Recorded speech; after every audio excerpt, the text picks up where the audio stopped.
Good morning, everyone. Usually I end the day with a campsite. Today I'm going to start and probably end the video with showing you a campsite. I'm in south central Wisconsin. I'm at a family-run campground. This place was $10 a night. I'm the only one here. I'm parked kind of high up on the side. The lady who runs the place asked me to not drive all the way down to the picnic tables here because the ground is wet. She didn't want me messing up the grass over here, so that's fine. Except I have a pretty big problem that I'm starting off the day with. So the plan was to wake up at 5 o'clock, go head on into a nearby state park to do some hiking. I did that. I woke up at 5. It's 5:45 right now. I've been a little bit slow in getting going this morning. But I turned on the car, got everything ready to go, and saw my flat tire little warning light on the dashboard. So I thought, okay, that's kind of a bummer, but usually that's not a big deal.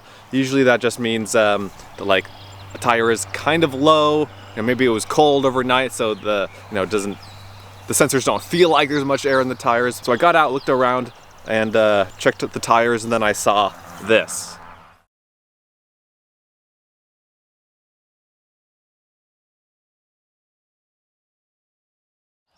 My back right tire is very flat. So, I have to figure out what I want to do about it. I do always have flat tire repair stuff with me. Underneath the back here is what I call the basement. This section of the floor lifts up, and I have tools and emergency gear and other stuff that I don't use a whole lot in here. And so I have emergency flat tire repair tire sealant. I have a Fix-A-Flat, and I have an air compressor. I've used Fix-A-Flats a few times before. I've never used the slime one. I bought both just to have some options, but I'm going to use the Fix-A-Flat just because, again, I have used it before. I know it works. So let's do that. And then if I need to, I can top it up with the air compressor here. And it's raining a little bit right now, so that's awesome. Okay, step one, for best results, move car slightly so that the puncture is in the 6 o'clock position. I looked, I don't know where the puncture is on this, so shake can vigorously for 30 seconds. Okay. Let's see, remove cap, unwind hose, and screw it on. So Fix-A-Flat has this little clear plastic hose. Screw this little guy on.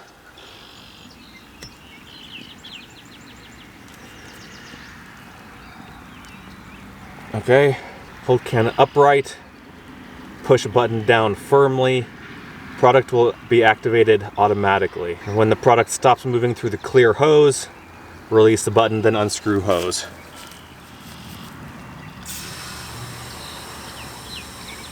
Okay, that looks like all of it. It's still, I mean, it's so flat. I don't know if this will really work. I don't know if I pump air back into it, if it'll even go up. I might have to get towed out of here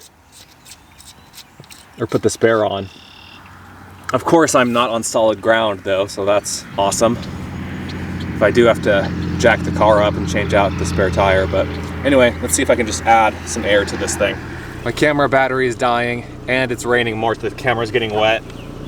But let me see if I can do this really quick. I think it's holding pressure. While that's inflating, I'm trying to decide the best way to go about getting this done here. I got these tires at Costco. Costco has a free tire repair service. The closest one is about 35 miles away in Madison, Wisconsin. But they don't open for another like 4 hours. So I'm wondering, should I just drive to the state park, go hiking, and then take the car in? Or should I not risk it, just like try to get to Costco as soon as I can and then just hang out until it opens? The first thing I want to do is at least I want to get off of the wet grass here onto pavement, so that if I do have to switch out this tire with my spare, And luckily the RAV4 has a full-size spare tire on the back, so I can do that. But jacking up a car on wet, soft ground is just not gonna work super well. So first, let's try to get back onto the road, see if the thing is holding air at all. If the puncture is bad enough, it might, you know, deflate in 5 or 10 minutes after I fill this thing up. So I do need to drive a few miles with the Fix-A-Flat in there so it can coat the inside of the tire. But once I do that, I'm gonna pull over and we'll monitor the situation. All right, it's off the ground. It looks like it's filled with air. Got it up to 32 PSI. Let's pack this up and drive a few miles.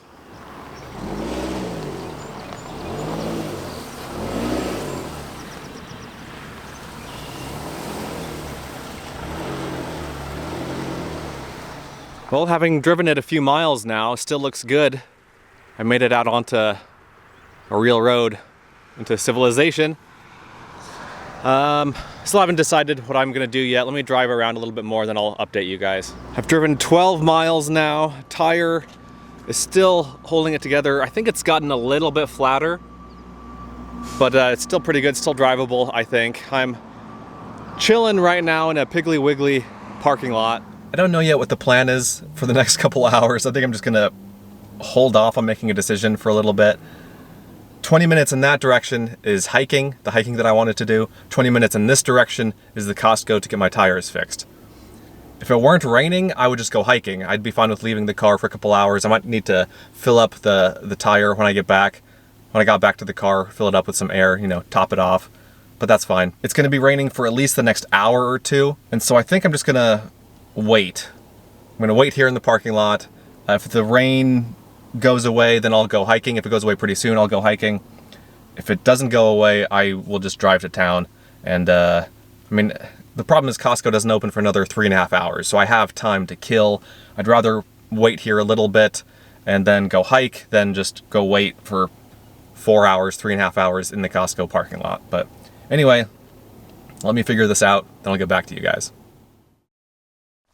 All right, I'm back to where I wanted to be this morning, about 6 hours after I wanted to be here, but the tire has been fixed. It was actually replaced, so due to the location of the puncture, which was kind of on the side a little bit. It was a nail, by the way. Due to the location, the tire had to be replaced. It couldn't be repaired. So it was like $135 to get it fixed. And the reason it took so long is that I had to wait a few hours for Costco to open. Then once I got there, they were like, oh, sorry, we're full today.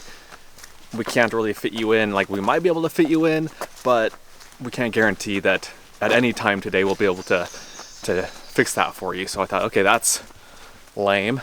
So I went down the road a few miles to a discount tire, and they were much more helpful. They were able to get me back on the road here. So in the future, I'm going to be buying my tires from Discount Tire. I've had some similar problems with the Costco Tire Center in the past. Just like they are super busy and you basically have to have an appointment, which is fine if you're buying new tires or if you're rotating your tires, but if you happen to be on a road trip a couple thousand miles from home and get a flat tire, it's not super helpful. Anyway, it's about 1 o'clock. Yeah, I wanted to be here around 6, so 7 hours after I wanted to be here. Here is Devil's Lake State Park in Wisconsin. This is a really beautiful and famous area. This is a popular rock climbing location. That's how I first heard about this place years and years ago. But I'm gonna do a hike today.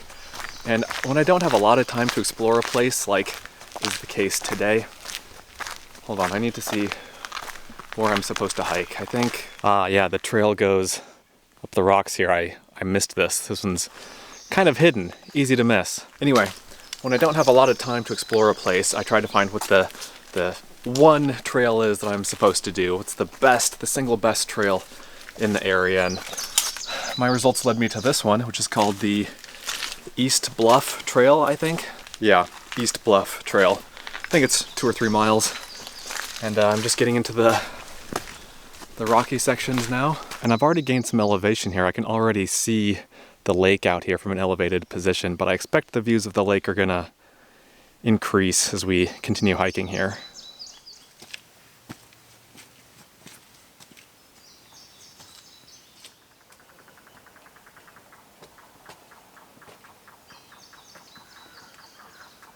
This is a cool trail as it winds through the boulder field here.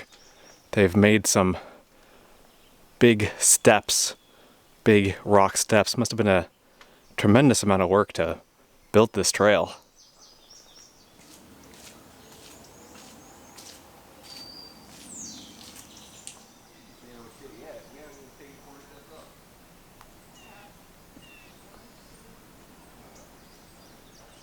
This thing's called balanced rock for, I think, obvious reasons.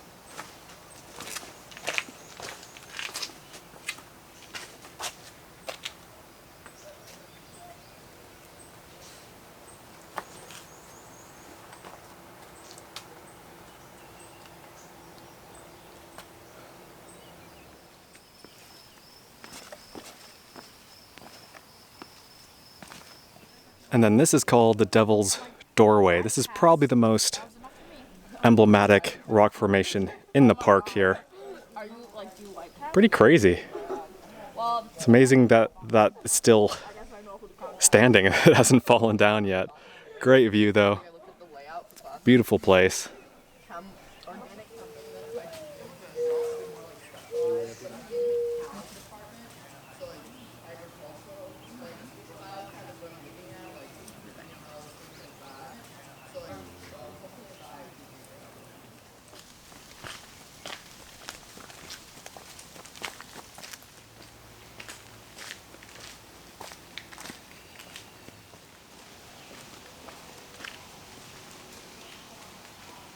Check out this view and check out this weather. The clouds have rolled in.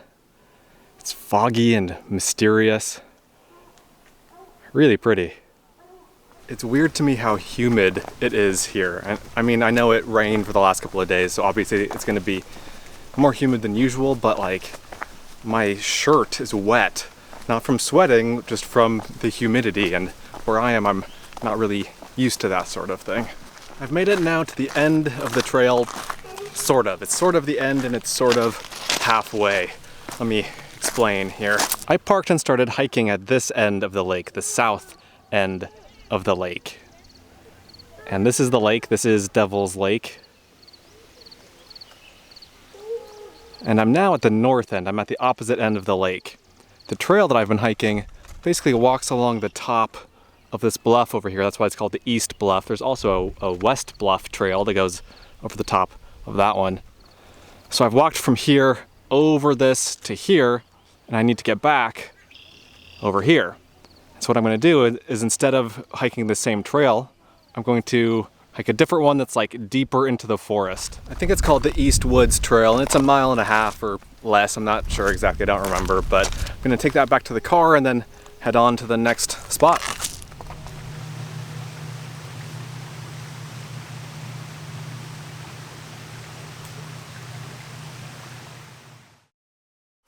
Just about 15 minutes up the road from Devil's Lake is an interesting spot. So in the previous video, I went to Effigy Mounds National Monument in Iowa, and there saw a few different kinds of Native American effigy mounds.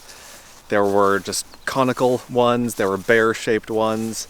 Sorry, the bugs are bad here. And there were some bird-shaped ones.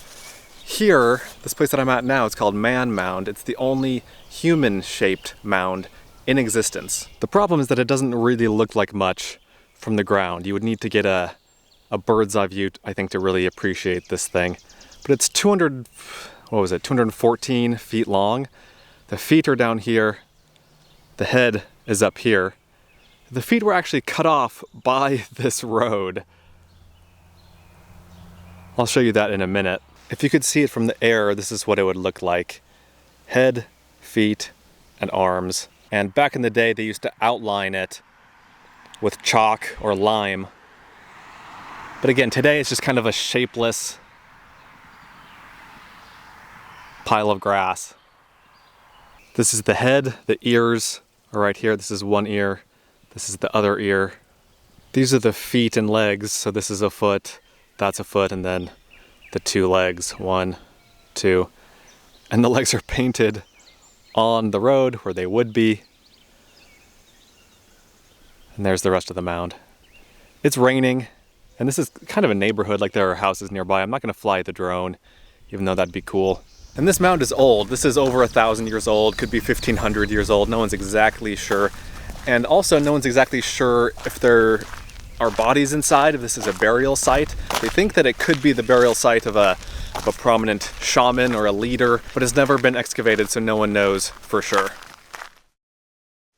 And now, 2 hours later, I'm at the final destination of the day before heading out to go find a campsite. And I'm the only one here, by the way, which is kind of weird, but here is Timms Hill County Park, the highest point in Wisconsin, 1,951.5 feet. It's not much of a challenge to get to the top of this one. It's not much of a hike to get here. It's only a couple hundred yards from the parking lot to the top, but it's a really pretty area, especially late in the day like this with the light coming through the trees. And before you know it, you're at the top here. This lookout tower marks the summit. And at the base here, it says Timms Hill, Wisconsin's highest natural point.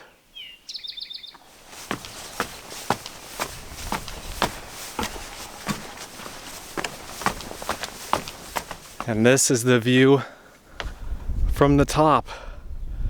Wow, that is gorgeous. What a great time of day to come here as the sun is sort of setting. There's some other tower right here.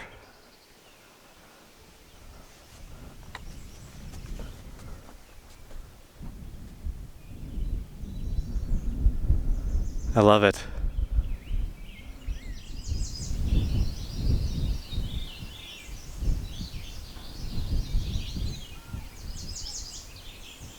This is state high point number 21 for me, I think. And it's beautiful up here. I'm just enchanted, I'm captivated by this view, looking out at the kind of endless trees stretching, I mean, just to the horizon in each direction. Seeing the waving hills, watching the lengthening shadows, seeing the trees sway back and forth. It's a beautiful place. I could stand up here and watch this for hours, but I don't have hours. I mean, the sun is setting. It'll be dark in, I don't know, half an hour maybe. I still need to find a campsite tonight, so as beautiful as this is,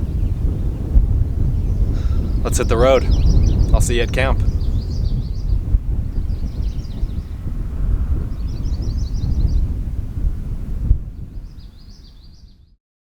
All right, everyone, it's 4.5 hours later. I drove 4.5 hours into Michigan. I'm in Michigan right now. I've never been to Michigan before, my first time here. And this is my camp for the night. I'm on national forest land. This is a popular area for ski trails in winter, cross-country skiing. So there are some benches here, and there's a map of the cross-country ski trails in the area. Decent spot for the night, no complaints. The bugs here are pretty bad, so I've got the hood up to protect me a little bit as I record this outro. It's about 2 o'clock. I'm only gonna get 3 or 4 hours of sleep tonight. I need to get an early start. Well, I don't need to. I want to get an early start tomorrow. I'm excited about tomorrow's adventure. Should be a lot of fun. Losing that 6 or 7 hours this morning really threw my day off, and you know, I hadn't planned on driving deep into the late or early hours of the morning. Under normal circumstances, I would have been able to get to a campsite in daylight still, but you know, I had to make up for lost time, so I kept driving, and I guess it turned out well. Hope you guys enjoyed the video. Thanks for watching. Let me know what you think. Let me know if you have any questions. Let me know what your favorite part was, and I'll see you in the next one.